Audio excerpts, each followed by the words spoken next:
Salut les sportifs, j'espère que vous vous sportez bien. Je suis en pleine nature dans les Calanques de Marseille et on va avoir une chaussure, pas des moindres, très belle chaussure, la S-Lab Ultra Backline. Mais avant ça, introduction légendaire sur cette chaîne. Qu'il fasse beau, qu'il fasse gris, qu'il fasse chaud, qu'il fasse froid, le sport doit être là.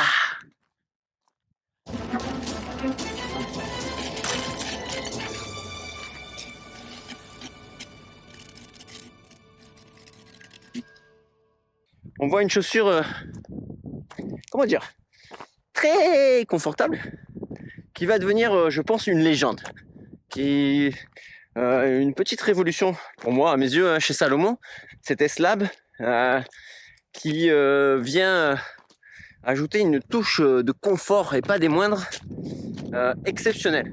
Ouais, il faut le dire ce qui est. Tu mets ton pied dedans. Moi, j'avais pas eu cette sensation depuis, je sais pas.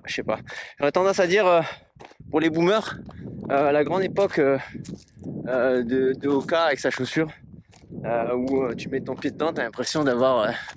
Ouais, je veux profiter du paysage au passage. J'espère qu'il y a, vous m'entendez bien parce qu'il y a peu de fond. Donc, ouais, une grosse évolution. Genre. Et quand tu mets donc ton pied dedans, c'est ultra confort.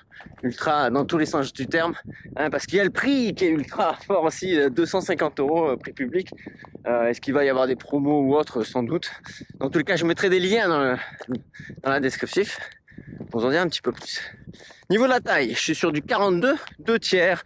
Elle pèse 295 grammes. Oh, vous allez me dire, oh, c'est lourd pour une chaussure. Oui, c'est un peu lourd. On est dans la catégorie, finalement, grosse chaussure. Parce que il y a du confort. Il y a du confort, mais vraiment, voilà, ça va être le mot. Je mettrai sans doute dans le titre ça. Du confort. On est sur un stack de 41 mm à l'arrière et 35 à l'avant. On est également au perché, comme les super choses. Donc là, on est sur de la super chose, mais de confort.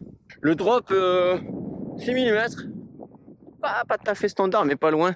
Donc ça va pas traumatiser grand monde. Elle reprend le nom de la Glide. Moi, à mes yeux, pas grand chose en commun avec ceux qui sont fans de la Glide. C'est que mon avis, c'est pas pareil. C'est pas pareil. La seule chose qui est peut-être pareil, c'est qu'elle est destinée à l'ultra trail et pas des moindres. Parce que je la vois bien, soit en course entière, soit sur une seconde partie plutôt roulante, ou en termes de confort. Je la vois bien partout, sauf sur du rapide en fait. Alors je dis ça, mais ça n'empêche pas que il y a certains athlètes ultra élites qui la mettent au pied pendant toute la course. Au niveau de la tigelet sportif, très solide. Je vous avouerai, j'ai pas encore fait 1000 km avec, mais je l'ai depuis un petit moment. Pas de signe d'usure particulier, elle est toujours en bonne forme. Après voilà, t'es haut perché, il y a une espèce de TPU tout autour qui protège bien, qui protège aussi ton pied au passage. Et la tige en fait, elle respire super bien. La Toys Box, c'est ce qui est le plus magique et ce qui va un peu transcender les codes, je dirais, de chez Salomon, parce que on est plus proche de la Genesis et d'autres concurrents que une S-Lab Sense pour l'époque ou par exemple Pulsar pour ceux qui sont fans de la Pulsar. Rien à voir là, tes doigts de pied, ils ont de la place. Ceux qui ont des pieds fatas, ils vont être bien, vous pouvez... Ça m'a dérangé 3 secondes quand j'ai mis la chaussure au tout début de mon run, puis après complètement oublié et surtout j'ai pas d'irritation ici. C'est ça le principal. Vous l'avez déjà vu sans doute, Quick Lace. Donc ça, ça t'aimes pas, ça c'est sur le grand sujet. Moi j'aime bien, c'est pratique, ça va vite, tu peux serrer, desserrer tant que tu veux. Désolé, je vous regarde pas, je regarde où je mets les pieds.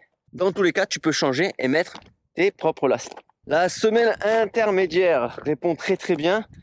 C'est pas ultra dynamique, c'est un petit peu mouligasse. C'est fait pour sa destination. Tu vas pas aller sur la piste avec ça, clairement. Mais ça répond. Si tu as du pied, si tu sais courir. Y a pas la contrainte du poids en fait. C'est son semelle intermédiaire qui fait bien le taf, justement, qui te fait oublier complètement le poids de cette chaussure, qui aurait pu être une contrainte sur le papier, là, elle remonte énormément sur le talon à l'arrière, quasi sur ton tendon d'Achille. Elle fait un petit peu un baquet pour le talon. Et ça, c'est un gage d'équilibre et de stabilité. Allez, le sujet très important sur cette chaussure, la semelle extérieure, la contact grip avec cette fameuse géométrie ondulée. Je vous en avais déjà parlé longuement. C'est la personne directement qui est à l'origine de cette chaussure qui nous en a parlé longuement. Donc je ne vais pas vous remettre toute l'interview, hein, peut-être des petits passages. Voilà, cette semelle, elle est faite directement pour monsieur et madame tout le monde. Alors pourquoi je dis pour monsieur et madame tout le monde? C'est-à-dire que ça a été travaillé autant avec les élites et ça a été travaillé surtout avec le peloton, entre autres à l'UTMB. Je disais donc cette géométrie un peu étrange, il y a des trous, non pas des trous mais des espèces d'ovulation dans la semelle qui fait qu'en fait c'est les endroits d'impact. Et donc du coup, moins d'irritation. Ils ont promis sur le papier moins d'irritation, mais en tout cas j'en ai pas du tout.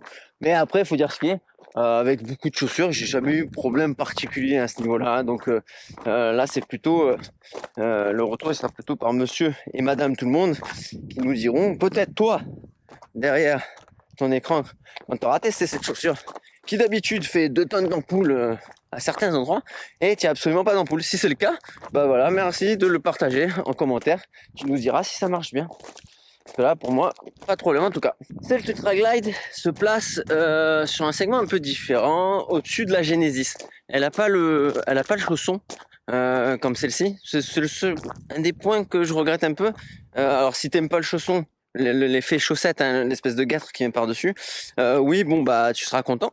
Moi, j'aime bien l'avoir parce que ça évite les débris qui rentrent dedans, dans ta chaussure, surtout sur le long kilométrage. Mais par contre, il y a une version pour ceux qui font du sable, il y a une version sable.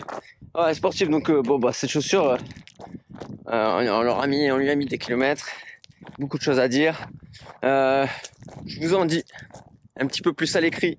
Si vous voulez en savoir plus, ça se passe sur le magazine. Lien juste dans la description. Vous aurez des belles photos également.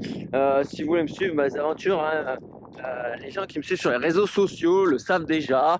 Donc ça se passe juste là. Si tu as des questions, en commentaire. Et voilà. En attendant, qu'est-ce que je peux vous dire d'autre sur cette chaussure, sur le fait aussi que au niveau des distances, hein, elle est faite pour l'ultra. Je la vois au pied pendant des heures, il n'y a pas de problème. Sur de l'ultra roulant. Ouais, roulant. Pourquoi je dis roulant? Parce que aussi, il y a une histoire que elle est un peu haute perchée avec son gros stack. Et certains, ils vont y voir un inconvénient de stabilité forcément.